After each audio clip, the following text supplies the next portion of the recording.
நான் அந்த கன்னத்தில் பட வேண்டும் என்று அந்த தாயார் பெண்ணுக்கு சொல்றா. உடனே வியாக்கியாதார்த்தம் சொல்லிவிட்டார். நமக்கு மற்ற பேரும் ரட்சகர்கள் அல்லர்கள், நாமும் ரட்சகர்கள் அல்லோம், சர்வேஸ்வரனே ரட்சகன் அப்படிங்கிறத ஆழ்வார் தெரிவிக்கிறார். அப்ப இந்த ரட்சிக்கக்கூடிய பொறுப்பு ஆறுது? பொறுப்பு பகவானது. நம் ரக்ஷாபரன் நம்மதல்ல அவனது. இதைத்தானே பரன் நியாசம்னு சொல்லுகிறோம். நாம பரம் ரட்சிக்க வேண்டிய பொறுப்பு நம்மளுதா, இல்ல ரட்சிக்க வேண்டிய பொறுப்பு அவரதான? அவரது. அது என்னது அல்ல. அதனாலதான் ஆழ்வார். ஆனா பாசனம் எப்படி சொல்றார் பாருங்க. இது அர்த்தம்னு கேட்டா ஒரே கஷ்டம், வரட்டுத்தனமா ஒரே இருக்கும். ஆனா ஆழ்வார் பாசுரத்தை கையுள் நன்முகம் வைக்க நையுமென் நன்னேறு முனிதுன்னு பார்த்தா, ஓ இவ்வளவு தூரம் ஆழ்வார் பராங்குஷ நாய்க்கு காட்டுறாரான்னு நமக்கு தோணும். ஆகையாலே ஆழ்வார் இப்ப பூர்வாச்சாரியர்கள்லாம் எதனால சரணாதி பண்றா? இது நம்மதல்ல, இந்த பொறுப்பு என்னதே இல்லை, என்ன அதீத ஞானம். நமக்கு அந்த ஞானம் எல்லாம் வந்து விடல. ஞானம் இல்லை, சக்தியே இல்லை, ஞானமே இல்லை, நாம சரணாதி பண்ணிட்டோம். பகவான் தான் சுதந்திரன், நாம பரதந்திரர்கள். அதனால நமக்கு அதுல அன்வயமே இல்லை, யோக்கியதே இல்லை. நான் என்னத்துக்காக பண்ணணும் அப்படிங்கிறதுக்காக அவா பண்ணாது இருந்துட்டா. சரி, அப்ப ஆழ்வார்களையும் பண்ணாது இருந்தாள்னா, பக்தி பாரவசியத்தாலே பிரபன்னர் ஆழ்வார்கள். அவர்கள் பகவானிடத்துல சரணாகத்தின்னு பண்றதுக்கு நினைக்கிறாள்னு வச்சுங்க. எழுந்திருக்க வேண்டாமா? நினைவு வர வேண்டாமா? ஒரு வார்த்தையை வாயை திறந்து சொல்றதுக்கு வேண்டாமா? ஆனா ஆழ்வார்கள் நிலை என்ன தெரியுமா? அதீதமான பக்தியாலே உள்கலங்கி சோகித்து மோகித்து காலாழும் நெஞ்சழியும் கண் சுழலும் ஏதானும் பண்ணணும் நினைக்கிறச்சே, பகவான் கிடக்கிறான்ங்கிற நினைச்சே கால் தள்ளாடி விடுறது, கண்ணு சுழல்றது, நிற்க மாட்டேங்கிறது. எத்திரம் எத்திரம் எத்திரம்னு 6 மாசம் மோகிச்சு விட்டுடுறார்.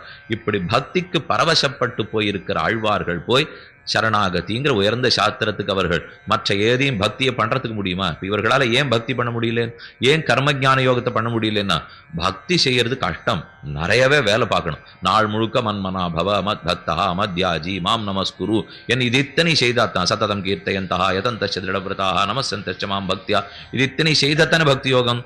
இதை செய்யறதுக்கு எழுந்திருக்கிற சேவை தான் நம்மாழ்வார் மயக்கமா கீழ் விழுந்துடுறாரு. இந்த பாசனம் எல்லாருக்கும் தெரிஞ்சிருக்கும். இட்ட கால் இட்ட கைகளாய் இருக்கும், எழுந்துலாய் மயங்கும் கைகூப்பும், கட்டமே காதலன்னு மூர்ச்சிக்கும், கடல் வண்ணா கடியகாய்கண்ணும், சிட்டனே செழுநீர் திருவரங்கத்தாய் இவள் திறத் தென் செய்திட்டாய். இந்த பெண்ணை பத்தி நீ என்ன நினைத்திருக்கிறாய்?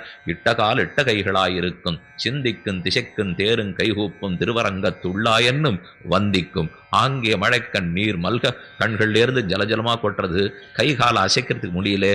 பராங்குஷ நாயகியை கொண்டு போய் ஸ்ரீரங்கநாதனுடைய திருமணத் தூண்களுக்கு முன்னாடி அம்மா போட்டா, தாயார் போட்டு, இவளை பத்தி நீ என்ன நினைச்சுட்டு இருக்கே? இந்த பெண்ணோட நிலைமையை பார், உன்னால் தான் இந்த நிலைமைக்கு இவள் ஆளாகி உள்ளாள். என்னமோ எழுந்திருக்கிறா, கீழே விழறா, நிற்கிறா, பாடுறா, என்ன பண்றாள்னே தெரியல. இவளை பத்தி நீ என்ன நினைந்திருக்கிறாய்னு நம்மாழ்வாருடைய தாயார் கேட்கிறார். இப்படி இருக்கிறவரை பார்த்து அனன்ய சாத்திய சுவாபீஷ்டே மகா விஸ்வாச பூர்வகம் இதை சொன்னாவானா ஓரளவு புரிஞ்சு பெற தவிர, சததம் கீர்த்தையந்தா யதந்தஷ்டதிடவிரதான்னு பக்தி சாஸ்திரத்தையே பண்ணுன்னு அவருக்கு தெரிய போறதா? அவரால் முடியல. தெரியும், சக்தி இருந்தாலும் இயலா சொல்லு. முடியுங்கிறது ஒண்ணு, அதாவது என்னால இது பண்ண கூடுமா கூடாதாங்கிறது ஒண்ணு, பண்ணலாமா கூடாதாங்கிறது ஒண்ணு, பண்ண முடியுமா முடியாதாங்கிறது இன்னொன்னு. இப்ப நம்ம நிறைய என்னென்ன காய்கறிகள்லாம் சாப்பிடக்கூடாதுன்னு சாஸ்திரம் சொல்றது அடிக்கடி கேண்டே இருப்ப எல்லாரும். எதெல்லாம் சாப்பிடக்கூடாது, எதெல்லாம் சாப்பிட. இப்ப நீங்க சாப்பிட்டு இருக்கிறதெல்லாம் சாப்பிடக்கூடாது. எது எல்லாத்தையும் சாப்பிட்டா இருக்குமோ அதெல்லாத்தையும் சாப்பிட்டுக்கலாம். இது சுலபமான வழி சொல்லணும்னா இப்படிதான் சொல்லணும். இப்போ என்ன சாஸ்திரம் களஞ்சன்ன பக்ஷே, வெங்காயம் சாப்பிடாதே, உள்ளி பூண்டு சாப்பிடாதேங்கிறது. உடனே ஒருத்தர் கேட்டார், சுவாமி சாப்பிட்டா தொண்டைக்குழியில நன்னத்தானே இறங்குறதுன்னார். அதான் அது தொண்டைக்குழியில இறங்காதுன்னா சாஸ்திரம் சொல்லித்து இறங்கும், கூடாதுன்னு அர்த்தம். இயலும் இயலாதுங்கிறது வேற, கூடும் கூடாதுங்கிறது வேறையோ இல்லையோ. நம்மளால முடியலாமா இருக்கும். என்ன ஓங்கி உங்க கன்னத்துல அடையிறதுக்கு என்னால முடியும், அதுக்குன்னு அடிக்கலாமா? அடிக்கூடாது இல்லையோ. அதனால அடிக்கிறது முடியுமா முடியாதா, இயலுமா இயலாதான்னா ஆழ்வார்கள் தெரிவிக்கிறார், எங்களால இயலலையே. ஆனா ஆச்சாரியர்கள் சொல்றா, எங்களால கூடாதே. கூடாதுங்கிறதுக்காக சரணாதி பண்ணாம இருக்க ஆச்சாரியர்கள். நாம இயலாதுங்கிறதுக்காக சரணாதி பண்ணாது இருந்துள்ளோம். ஆழ்வார்கள் எல்லாம் முடியறது, எழுந்திருக்கவே முடியலையே. அதனாலதான் பக்தி பண்ணாமல் இருக்கிறார்கள். அப்ப சரணாகதி ஆழ்வார்கள் பண்றதுக்கும் சரணாகதி ஆச்சாரியர்கள் பண்றதுக்கும் நாம சரணாதி பண்றதுக்கும் நம்ம மூவரும் பக்தி பண்ணாமல் இருப்பதற்கும் ஏது காரணம்? நாம பக்தி பண்ணாமல் இருக்கிறதுக்கு காரணம் அஜ்ஞானம், அசக்தி. முடியலே, பக்தி பண்ணல. அதே ஆச்சாரியர்கள் பக்தி பண்ணாது இருக்கிறதுக்கு காரணம் பகவானே ரக்ஷகன் இருக்கிறச்சே சரணாகதி தான் மார்க்கமே தவிர பக்தி மார்க்கம் அல்ல. அப்ப ஆழ்வார்கள் பக்தி பண்ணாது இருக்கிறதுக்கு காரணம் எழுந்திருந்தாலே முடியலையே, அப்புறம் என்ன பக்தியை பண்றதுக்கு? அதனால சரணாதி பண்ணிவிடுறார்கள். அப்ப இதில் பிரபத்தி பண்ணும் அதிகாரிகள் மூவர், அக்ஞர்களான நாமும் ஞானாதிக்கம் படைத்த பூர்வாச்சாரியர்களும் பக்தி பாரவசியத்துல இருக்கிற ஆழ்வார்களும். இந்த 3 பேரும் எதால பண்றோம்? அஜ்ஞானத்தாலே பிரபன்னர் அஸ்மதாதிகள், ஞானாதிக்கத்தாலே பிரபன்னர் பூர்வாச்சாரியர்கள். இவர்கள் பக்தி பண்றதில்லை, சரணாகதியை பண்றார்கள். கடைசி ஆழ்வார்கள் பக்தி பாரவசியத்தாலே ஆழ்வார்கள் பக்தி பண்ணாமல் சரணாகதி அனுஷ்டிக்கிறார்கள்னு சொல்லிட்டு அதுக்கு மேல சொல்றார், என்னான் செய்கேன் என்கிற இடத்திலே இம்மூன்றும் தான் உள்ளது என்று வியாக்கியானம். என்னான் செய்கேன்னு திருக்குடந்த பாசுரம் பார்த்தோம். என்னான் செய்கேன் ஆரே கரகன் என்ன என் செய்கின்றாய், உன்னாலல்லால் யாவராலும் ஒன்னும் குறை வேண்டேன். என் நான் செய்கேன், நான் என்ன செய்ய போறேன்? இதுக்கு முதல்ல அர்த்தம் என்னன்னு சொல்றேன். என்னான் செய்கேன்னால் நான் ஏதானும் பண்ணி மோட்சத்துக்கு வந்துட போறேன்னு நீ நினைச்சுட்டு இருக்கியோ? இல்லை. என்னான் செய்கேன் யாரே கழகன்னா, இவளோட பக்கத்து வீட்டுக்காரர் தான் இந்திரன் சந்திரன் குபேரன், இவெல்லாம் மோட்சம் கொடுப்பான்னு நினைச்சுட்டு இருக்கியோ? யாரே கழகன், கழகன்னு யார் ரட்சகர்னு அர்த்தம், வேற யாரும் ரட்சிக்க போறது இல்லை. யாரே கழகன் என்ன என் செய்கின்றாய், இல்ல நீயே ஒரு 10 வருஷம் கழிச்சு கொடுக்கலாம்னு நினைச்சுட்டு இருக்கியோ? இதுவும் பகவான் நினைச்சிட்டு இருக்கலாம் இல்லையோ? ஒருவேளை என்னை என் கையிலே காட்டி கொடுக்கிறாயா, என்னை மற்ற பேர் கையிலே காட்டி கொடுக்கிறாயா, நீயே பிற்பாடு செய்யலாம் என்று இருக்கிறாயா? இதைத்தான் என்னான் செய்கேன் ஆரே கழகன் என்னை என் செய்கின்றாய்ன்னு கேட்டார். அதுக்கு வியாக்கியானம் இப்ப என்னான் செய்கேன் என்கிற இடத்திலே இம்மூன்றும் தான் உள்ளதுன்னு பார்த்தோம். இம்மூன்றும்னா எம்மூன்று? அஜ்ஞானமும் உள்ளது, அஜ்ஞான அசக்திகளும் உள்ளது, ஞானாதிக்கியமும் உள்ளது, பக்தி பாரவசியமும் உள்ளது. இந்த 3 இருக்கிறதுனால என்னான் செய்கேன்னு விட்டார்னா வியாக்கியானத்தில் அழகா தெரிவித்தார், என்கிட்ட ஞானமும் இல்லை சக்தியும் இல்லை, அப்ப வேற என்ன செய்வேன்? என்னான் செய்கேன். இது சுலபமா புரிஞ்சுப்படும் இல்லையோ? ஞானம் இருந்து சக்தி இருந்தா இன்னது செய்யறேன்னு சொல்லலாம். ஞானமே இல்லை சக்தியே இல்லை, அப்ப நம்ம கதை முடிஞ்சு போச்சுக்கோ. என்னான் செய்கேன். அடுத்தது யாரே கழகன், பகவான் விடுறதா இல்லை. அது எப்படி ஆழ்வீர்? மாத்தி சொல்லக்கூடாது. மதிநலம் அருளினன் உயர்வர உயர்நலம் உடையவன் எவனவன், மயர்வர மதிநலம் அருளினன் எவனவன், அயர்வரு மமரர்கள் அதிபதி எவனவன், துயரரு சுடரடி தொழுதழன் மன்னனேங்கிற இடத்திலே உமக்கு தான் மதி கொடுத்தேனே, நீரே சுருண்டீரே. நான் கொடுத்தது மட்டுமல்ல, நீர் தானே சுருண்டீர். எனக்கு பகவான் பக்தி ரூபாவன்ன ஞானத்தை கொடுத்தார், மதிய கொடுத்தார், நீர் சுருண்டீரே. இப்ப அஜ்ஞானம் அசக்தின்னு சொல்லுகிறீரே, நான் மதிய கொடுத்தேனேன்னு கேட்கிறார். ஆழ்வார் சொல்றார், கொடுத்தே, அதனாலதான் ஆபத்தே. நீ ஞானம் கொடுத்தது நான் இல்லைன்னு சொல்லலையே. இப்போ அந்த ஞானம் எனக்கு கிடைச்ச சொல்லி என்ன ஞானம் கொடுத்தாயினால், நான் பரதந்திரன் நீ தான் சுவாமிங்கிற ஞானத்தை கொடுத்தே. நான் பரதந்திரங்கிற ஞானம் ஏற்கனவே இல்லை, அதனால மோட்சத்துக்கு நாம் பண்ணணும்னு நினைச்சிருந்தேன். இப்ப பரதந்திரங்கிற ஞானம் வந்துருத்து, அதனால சரணம்னு வந்துட்டேன். பக்தி பண்றதா இல்லை என்னான் செய்கேன். எப்ப நான் பரதந்திரன்னு புரிஞ்சுட்டேனோ, நான் செய்யறதுக்கு ஒண்ணு இல்லையே, நான் செய்யறதுக்கு முடியலையேன்னு சொல்லலை. இப்போ நான் செய்யறதுக்கு ஒண்ணு இல்லையேன்னு விட்டார். என்ன நீதான் சுதந்திரன் நீ சுவாமின்னு சொல்லி நான் பரதந்திரன்னு தெரிஞ்சின்ற பிற்பாடு நான் செய்யறதுக்கு என்ன இருக்கு? இதுதான் ஞானாதிக்கத்தாலே. 2வது பார்த்தோமோ இல்லை, ஞானம் அதிகப்பட்டபடியால். அப்ப ஞானாதிக்கத்தாலே பிரபன்னர் ஆச்சாரியர்கள், பூர்வாச்சாரியர்கள். அதுக்கு மேல ஆழ்வார் மற்றொரு கேள்வி கேட்டார், நீ ஞானம் கொடுத்தே வாஸ்தவம் தான், ஆனால் ஞானம் மட்டும் கொடுத்திருந்தியானா கூட நான் பண்ணிருப்பேன். அதுக்கு மேல நீ மதிய கொடுக்காமல் மதிநலம் அருளினாய் அல்லவா?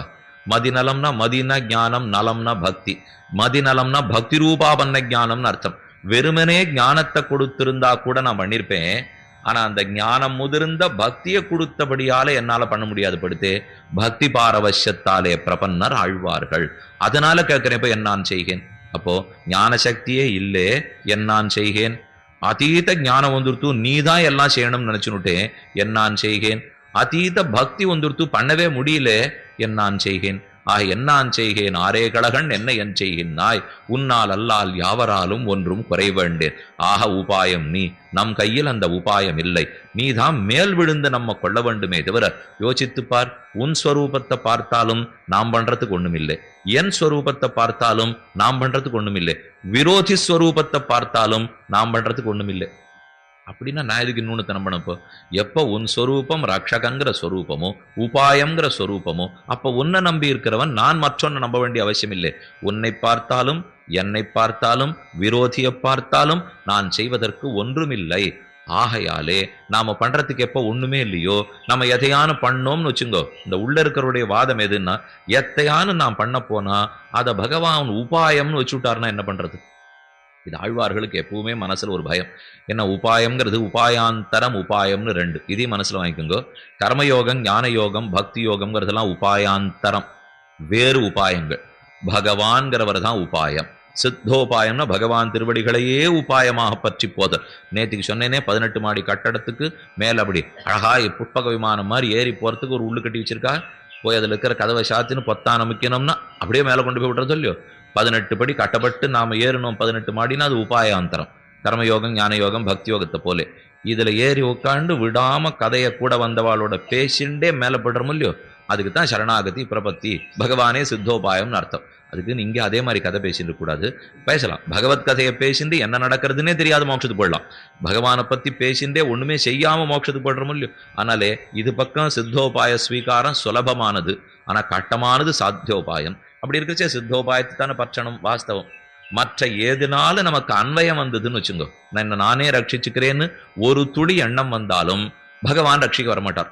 அவர் பிரம்மாஸ்திரத்தை போலே அவர் எல்லா காரியத்தையும் தானே பண்ணுவார். ஆனா ஒரே ஒரு ஆபத்து அவரிடத்துல, இன்னொன்னு நான் தொட்டேன்னா அவர் காரியம் பண்ண மாட்டார். பிரம்மாஸ்திரத்தை இந்திரஜித்து எய்து ஹனுமானை கட்டுப்படுத்தியாச்சு. ஹனுமான் கட்டுப்பட மாட்டார், ஏன்னா பிரம்மாவனுடைய வரம் அவருக்கு இருக்கு. ஆனா அவருக்கு ராவணனை பார்க்கணும்னு ஆசை, வேணும்னு நடிச்சுட்டு வேஷம் கொண்டு இப்படி கட்டுப்பட்ட அப்புறம் உட்கார்ந்து விட்டார்.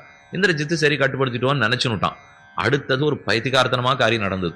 பக்கத்துல இருந்த ராட்சசர்கள்லாம், இந்த குரங்கு இத்தனை நாள் படுத்தின பாடு நம்மால தாங்கல, இது மாட்டுக்கு ஜெயத்ததிபலோ ராமஹா லக்ஷ்மணஸ்ட மகாபலஹான்னு சொல்லு மொத்த பேரையும் கொண்டுடுத்து, இது இப்படியே விட்டா எங்கேயானு ஓடி போயிடுமோன்னு நிறைய சணக்கயிறு தாம்பு கயிறு சங்கிலி மொத்தத்தையும் கொண்டு வந்து பிடிச்சி கட்டுட்டாவா. இந்திரஜித் பார்த்தா, ஓ முட்டாள்தனமா காரியம் பண்றானே, பிரம்மாஸ்திரத்தை விட்டுட்டு வேற எதை கொண்டு கட்டினாலும் பிரம்மாஸ்திரம் போயிடும். ஏன்னா அதுக்கு அவமரியாதை பண்றதா அது நினைச்சுடும். நான் ஒத்தனை கட்டினப்புறம் எங்கிட்ட நம்பிக்கை இல்லாம நீ சணக்கயத்தை கொட்டினான்னு அர்த்தம். இதுக்குதான் சணப்பனார் கண்ட பிரம்மாஸ்திரம் போலேன்னு எழுதி வச்சா. இந்த சணப்ப கயிறை கண்டாலே பிரம்மாஸ்திரம் விடுபட்டு போடும். இப்ப இந்திரஜித்துக்கு ஒரு உண்மை புரிஞ்சு போச்சு. இந்த சணக்கயத்தால கட்டினப்புறமா ஹனுமான் இப்படியே உட்கார்ந்தார். அவன் உண்மை தெரிஞ்சுட்டான், ஓ இந்த குரங்கு நடிக்கிறது போல் இருக்கு, ஏன்னா இதை வச்சு கட்டின உடனே பிரம்மாஸ்திரம் போயிருக்கணும், எப்ப இன்னும் இதே மாதிரி உட்காந்துருக்கோ இது வேணும்னு தான் உட்காந்துருக்குன்னு அப்ப இந்திரஜித்து புரிஞ்சுட்டான். இது எதுக்காக சொல்வார்கள்னா, பிரம்மாஸ்திரம் போலே பிரபத்தி, பகவான் நீயே உபாயம், மற்ற ஒன்றும் உபாயமாகாது, நீ உபாயம்னு வந்துட்டா அது பிரம்மாஸ்திரம் போலே. அதை பண்ணிவிட்டு நான் கொஞ்சம் கர்மயோகத்தையும் தொட்டுக்கிறேன், ஞான யோகத்தையும் தொட்டுக்கிறேன், பக்தி யோகத்தையும் தொட்டுக்கிறேன், அதுகளும் இருக்கட்டும், ஏன்னா நீ பண்ணுவியோ மாட்டியோ அதனால அதுகளும் இருக்கட்டும்னா பண்ணவே மாட்டார் அவர். ஏன்னா இது சணப்பனார் கண்ட பிரம்மாஸ்திரம் போலே. இந்த ஒரே ஆபத்து பகவானிடத்துல உண்டு.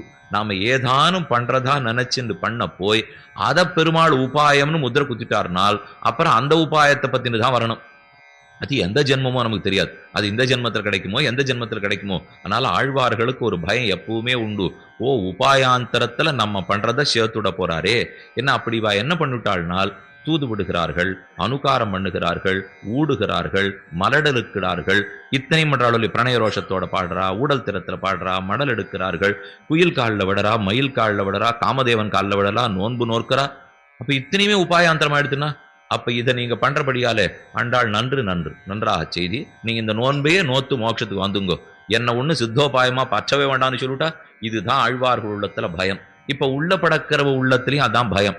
நாங்க பகவானே உபாயமா பற்றினவளாச்சே, இவாளானா வெளியில கடந்து துடிச்சுட்டே இருக்காளே, இந்த துடிப்பெல்லாம் பகவான் எங்கேயான உபாயம்னு முத்திரை குத்திட்டாருன்னா நமக்கு என்னாகும்? இதெல்லாம் வேண்டவே வேண்டாமே, பகவான் தான் மேல் விழுந்து நம்ம ரட்சிக்க வேண்டும், நாமோ உபாயம் பகவான்கிற உறுதியோடு இருக்கிறவர்கள். ஆகையால் நாம் செய்ய வேண்டியது ஒன்றுமில்லை. கிருதகிருத்தியாக பிரதீக்ஷந்தே என்னும் செய்த வேள்வியர் வையத்தேவரரா சிறீவரமங்கல நகர் என்னும் இந்த நிலையிலே இருக்கிறார்கள். யோ மாமேவ அசம்மூடா ஜானாதி மாம் புருஷோத்தமம் ச சர்வவித் பஜதி மாம் சர்வபாவேன பாரத. 15வது அத்தியாயம் 19வது ஸ்லோகத்துல கண்ணன் தெரிவிக்கிறார், யோ மாமேவ அசம்மூடா, யாரொருத்தன் சந்தேகத்துக்கிடமில்லாம அர்ஜுனா என்ன புரிஞ்சுட்டானோ என்னன்னுட்டு, புருஷோத்தமம் மாம் ஜானாதி, தேக பத்த முக்த நித்திய விலக்ஷணனான புருஷோத்தமனாக என்னை அவன் தெரிந்து கொண்டு விட்டானோ, சர்வவித் அவன் அனைத்தையும் அறிந்தவனாகிறான், மோட்ச மார்க்கத்துக்கு வேண்டிய அத்தனையும் அனித்தவனாக ஆகி சர்வபாவேன பாரத பஜதி மாம், அனைத்து பக்தி அனைத்தையும் அவன் செய்தவனாகிறான். அப்ப யாரொருத்தன் பகவான சரிவர புரிஞ்சுட்டானோ, அவனே புருஷோத்தமன், அவனே உபாயம்னு புரிஞ்சுட்டானோ, அவன் மற்ற எதையும் செய்ய தேவையல்ல, அது அத்தனையும் செய்துவிட்டவன் ஆகிறான். பகவானே தான் உபாயம், நான் செய்வதற்கொண்ணுமில்லேன்னு தெரிஞ்சுட்டான். அப்ப இனிமே மார்பிலே கை வைத்து உறங்க பிராப்தி, நன்னா நெஞ்சில கை வச்சுன்னு நிம்மதியா தூங்கலாம் என்று சொல்லியிருக்கார்கள். 5 நிமிஷம் அவகாசம் கொடுங்க, பண்ணலே எதையும் பண்ணக்கூடாதுங்கிறதுக்கு நான் இதை சொல்ல வரல. இப்போ அர்த்தத்தை இப்படி புரிஞ்சுட்டு அப்புறம் ஏன் எல்லாத்தையும் பண்ணிட்டு இருக்கோங்கிறத பார்ப்போம். அப்ப சர்வவித் பஜதி மாம், அனைத்து வழிகளிலையும் செய்துட்டு செய்ய வேண்டியது எல்லாத்தையும் செஞ்சாச்சு, இனிமே எப்போது மோட்சம் கிடைக்க போறது என்று காத்து கொண்டு இருக்கிறான். அந்த எப்ப மோட்சம் கிடைக்கிறதுன்ற கண்ணனே இவ பக்கத்தில் இருக்காளோ இல்லையோ. ஆகையாலே நோன்பின் பலத்தை நோர்க்காமலே பெற்று கிடக்கலால் ஒரு தீ இவ உள்ள இருக்கிறப்போ, நோன்பினுடைய பலம் பக்தியினுடைய பலமான பகவத் பிராப்தி கிருஷ்ணானுபவம். நோன்பே நோர்க்கலே. நோன்பு நோர்க்கலைன்னா நோன்பு நோர்க்கலேன்னு அர்த்தம் இல்லை, இவள் நோன்பு நோர்க்கலேன்னு அர்த்தம். அப்போ வேற யார் சுவாமி நோன்பு நோற்பா? பக்கத்து வீட்டுக்காரியான்னா இல்லே, பகவான் நோன்பு நோற்றார்னு அர்த்தம்.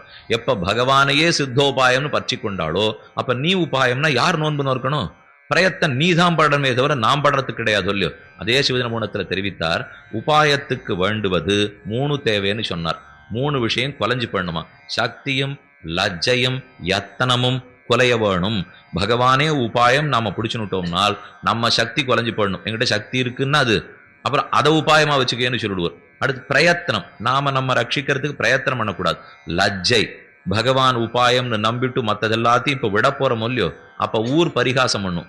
அந்த பரிகாசம் பண்றதை பார்த்து நமக்கு ஒரு லஜ்ஜை ஏற்படும் இல்லையோ அதை விட்டுடணும் விட்டார்.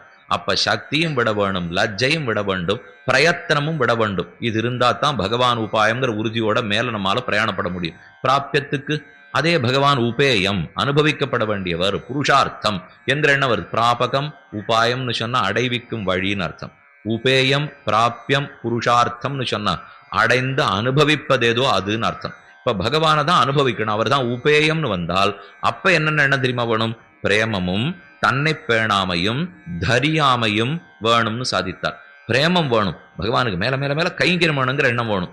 உள்ள இருக்கிறவங்க சொல்லிட்டே இருக்கா, நாம எத்தையாவது பண்ணாத உபாயம்னு பகவான் நினைச்சுட போறாருன்னு.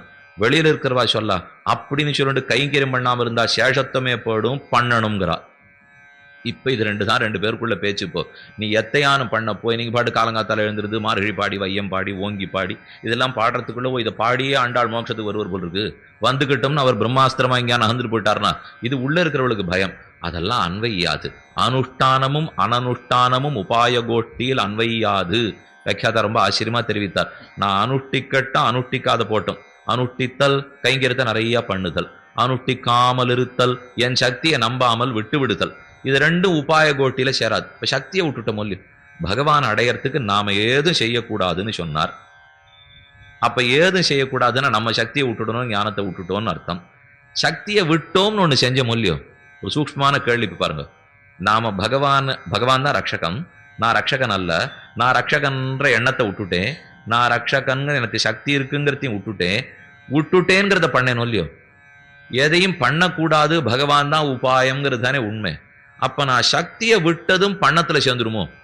ஏன்னா சக்தியை விடுறதுங்கிறதையும் நான் பண்ணித்தான் ஆகணும். அப்போ ஒருவேளை அது பண்றதுல சேருமோன்னு கேட்டுக்கொண்டு இல்ல அது பண்றதுல ஒரு நாள் சேராது. ஏன்னால் பிரவிற்த்தி கூடாதுன்னு சொன்னார்களே தவிர நிவிருத்தி கூடாதுன்னு சொல்லவில்லை. செய்வதிலிருந்து தான் விலக வேண்டுமே தவிர இப்ப சர்வதர்மான் பரித்தியஜ, எல்லா தர்மங்களையும் விட்டுடு, மாமேகம் சரணம் பிரஜ, என்னையே எல்லா தர்மமாக பத்துனார். அப்ப மற்ற தர்மத்தெல்லாம் விட்டுடுனா கர்மயாகம் ஞானயோகம் பக்தியோகம் எல்லாத்தையும் விட்டுடுன்னு அர்த்தம். அதுக்கு அர்த்தம் சரம ஸ்லோகார்த்தம் ரகசியத்திரயத்துல வேற கீதையில வேற. அதடியும் சொல்ல வரல. சர்வதர்மான் பரித்தியஜன, எல்லா தர்மங்களையும் விட்டுடு, என்னையே தர்மமாக பற்று. எல்லா தர்மங்கிறதுக்குள்ள ஒண்ணு வரலாமா? கொஞ்சம் குழப்பறாப்புல கேள்விதான், இருந்தாலும் சொல்றேன். எல்லா தர்மங்களையும் விடுதல்ங்கிறது ஒரு தர்மமா இருந்து அதை விட்டியா இல்லையான்னு கேட்டாருன்னா, எல்லா தர்மங்களையும் விட்டுடு என்னையே தர்மமாக பத்துனார். அப்ப எல்லா தர்மங்களையும் விடுறேன்னு இல்லையோ. பெருமாள் உடனே நீ எல்லா தர்மங்களையும் விட்டியே, அதுவும் ஒரு செயலாச்சே, நான் அதை ஒரு தர்மம்னு வச்சுருவேனா உனக்கு மோட்சம் கொடுக்கட்டுமான்னு கேட்டால், ஓ அப்படி இல்லை, விடுதல் அல்ல செய்கைதான் கூடாதுன்னு இருக்கே தவிர விடுக கூடாதல்ல. அதனால பிரவிற்த்தி மார்க்கத்தில் இருக்கக்கூடாது, நிவிருத்தி மார்க்கத்தில் இருக்கிறாம்னு அர்த்தம் பார்க்க வேண்டும். என்னான் செய்கே நாரே கழகன் என்னென்ன செய்கின்றாயினுட்டு. அப்ப உள்ள இருக்கிறவ என்ன நினைச்சுட்டு இருக்கா, நாம நோன்பு நோற்று எதற்கு பெற வேண்டும்? பகவான் நோன்பு நோற்றுத்தானே நம்மை அடைய வேண்டும். அவர் அப்படி நோன்பு நோற்று அடைஞ்சு விடுறார்னா அவர் க்ஷேம கிருஷிவலம் எத்தனை நாட்களாக எத்தனை பண்ணி கொண்டு வருகிறார். அப்ப அவர் உபாயம்ங்கிற புத்தி வந்துடுத்துனால் இடத்துல இருக்கிற சக்தி குலைய வேண்டும், லஜ்ஜை குலைய வேண்டும், பிரயத்தனம் குலைய வேண்டும். ஆனா அனுபவிக்க போறது அவனேங்கிற எண்ணம் வந்துடுத்துன்னு வச்சுங்கோ, அப்ப இதெல்லாம் வந்துடும். சுவாமி இப்பதான் வராது நீர், வரக்கூடாது நீர், இப்பதான் வரும்னு சொல்றீரேன்னா அப்ப உபாய புத்தியாலே வரக்கூடாதுன்னு அர்த்தம். நாம எல்லாத்தையும் செய்ய வேண்டியதான். கோவிலுக்கு போகாதற்கு போறதில்லை, பிரதட்சணம் பண்ணாதற்கு போறதில்லை, மாலை கட்டாதற்கு போறதில்லை. ஆனால் இதை செய்து பகவானை நாம பிரார்த்திக்க போறதில்லை. இதை செய்து ஒன்றை எதிர்பார்க்காமல் இது இத்தனையும் கைங்கர்ய ரூபமாக செய்து கொண்டிருக்கிறோம். அதை தான் அடுத்து தெரிவித்தார். பிராபியத்துக்கு பகவான உபேயம் நாம நினைச்சுட்டோம்னால் அப்ப முதல் தேவை பிரேமம். அவர் கைங்கரியம் பண்ணணும் பண்ணணும் பண்ணணும், அன்பு நிறைய வேணும். தன்னை பேணாமை, பகவானுக்கு ஏதாவது ஒரு ஆபத்து வந்துருத்துன்னா நம்மளை கூட பார்த்துக்காமல் அவர் தான் முக்கியம்னு வேணும். தரியாமை, 2 நிமிஷம் அவரை விட்டு பிரிஞ்சிருந்தா என்னால தாங்க முடியாதுங்கிறது வந்து ஒண்ணு. அந்த தரியாம வேணும், தன்னை பேணாம வேணும். இப்ப வெளியில இருக்கிறவாளுக்கு ஏது பாடுன்னா, ஓ கண்ணன் பெய்மல் அணிஞ்சுண்டானே, கள்ளச்சகடம் கலக்கழிய காலோச்சினானே, தங்களை பேணாம கைங்கிரி வேணும்னு ஓடுறா. 2 நிமிஷம் காலதாமதம் ஆச்சுன்னா தரிக்க முடியல, அதனால ஓடி வரா. கைங்கரியம் பண்ணணும்னு அன்பு இருக்கிறதுனால ஓடி வரா. இதெல்லாம் எதுல சேரும்? இது இத்தனையும் பிராபியமாகிற அனுபவத்தில் சேருமே தவிர உபாயமாகிற பிராபகத்தில் சேராது. இதை எத்தனையும் நாம செய்யறோம்னா, இதை செய்து இதை உபாயமாக கொண்டு மோட்சம்னு கேட்கல, பின்ன பகவான் தான் உபாயம். அப்ப இதெல்லாம் எதுக்கு சொல்றோம்? கைங்கரிய ரூபமாக செய்கிறோம், பிராபிய ருச்சி வளர்வதற்காக செய்கிறோம். அப்ப சாதனம் நோன்பு நோற்று பெற வேண்டியதை நோற்காமலே பெற்றிருக்கிறாளேன்னா, நோற்காமல்ல இவ நோற்கலைன்னு ஒண்ணு சொன்னேன் இல்லையோ, அதுக்கு மற்றொரு அர்த்தம் விண்ணப்பிக்கிறேன். அது என்ன இவ நோக்கிறது அவ நோக்கிறதுங்கிற வித்தியாசம் பார்ப்போம். நாம் நோற்றோம்னா சாத்தியோபாயத்தை பத்திருக்கோம்னு அர்த்தம், பகவான் நோக்கிறார்னு சொன்னா அது சித்தோபாயத்தை பத்திருக்கோம்னு அர்த்தம். எப்படி மாறுபடும்னால், இப்போ முதல்ல ஒரு சாத்தியோபாயத்தை வச்சுப்போம். சொர்க்கத்துக்கு போகணும், ஆசைப்பட வேண்டாம், இருந்தாலும் திருஷ்டாந்தத்துக்காக சொல்றேன். இப்போ சொர்க்கத்துக்கு போகணும்னு ஒருத்தருக்கு ஆசை, போகிறதுக்கு என்ன செய்யலாம்? சாஸ்திர புஸ்தகத்தை புரட்டினார். இப்போ சொர்க்கம் போகிறதுக்கு என்ன பண்ணினா சொர்க்கத்துக்கு போகலாம் அது சொல்லித்து. ஜோதிஷ்டோமேன ஸ்வர்க காமோ யஜேத, ஜோதிஷ்டோம யாகம் பண்ணு சொர்க்கத்துக்கு போயிடலாம். இது உபநிஷத்து வேத பூர்வபாக வேத வாக்கியம். ஜோதிஷ்டோமம் பண்ணு சொர்க்கத்துக்கு போகலாம். அதை மாதிரிலாம் நல்லா படிச்சிருந்த பிற்பாடு 2வது நிலைக்கு போகணும். அடியேன் ஜோதிஷ்டோம யாகம் பண்ணினால் சொர்க்கத்துக்கு போகலாம்ங்கிற உறுதி ஏற்பட வேண்டும். ஏன்னா சாஸ்திர வாக்கியத்தை படிச்சுட்டதுனால பண்ணிட போறேன்னா அதுல நம்பிக்கை ஏற்படணும் இல்லையோ. அப்ப ஜோதிஷ்டோமம் பண்ணா சொர்க்கத்துக்கு போலாங்கிற நம்பிக்கை 2வது நிலை. சாஸ்திரத்துல ஜோதிஷ்டோமம் பண்ணா சொர்க்கத்துக்கு போலான்னு எழுதியிருந்தது, நானும் நம்பிவிட்டேன், சொர்க்கத்துக்கு போயிடலாமா? நடக்காது. நான் ஜோதிஷ்டோம யாகம் பண்ணணும், பண்ணாதான் சொர்க்கத்துக்கு போக முடியும். ஜோதிஷ்டோம யாகம் பண்ணா சொர்க்கத்துக்கு போலான்னு அடிய நம்பினேனோ இல்லையோ சுவாமி, அதுக்கே சொர்க்கம் கொடுக்க கூடாதான்னா? அப்படின்னா படிச்சாதான் நன்னா வேலை கிடைக்கும் நம்பினேனோ இல்லையோ, அதுக்காகவே வேலை கொடுக்க கூடாதான்னு கேட்கறாப்புல இருக்குது. படிச்சு நிறைய 98 வாங்கினா தான் வேலை கிடைக்குமே தவிர, நன்னா 98 வாங்கினா வேலை கிடைக்கும்னு அடிய நம்புறேன், வேணா கையெழுத்தும் போட்டு தரேன், அதுக்காக வேலை கொடுத்துருன்னா. அதனால ஜோதிஷ்டோம யாகம் பண்ணுன்னு சாஸ்திரம் சொல்லித்து 2வது நிலை அத்தை நான் நம்பினேன். 3வது நிலை ஜோதிஷ்டோம யாகத்தை அனுஷ்டித்தேன். அப்ப அனுஷ்டானம் 3வது நிலை.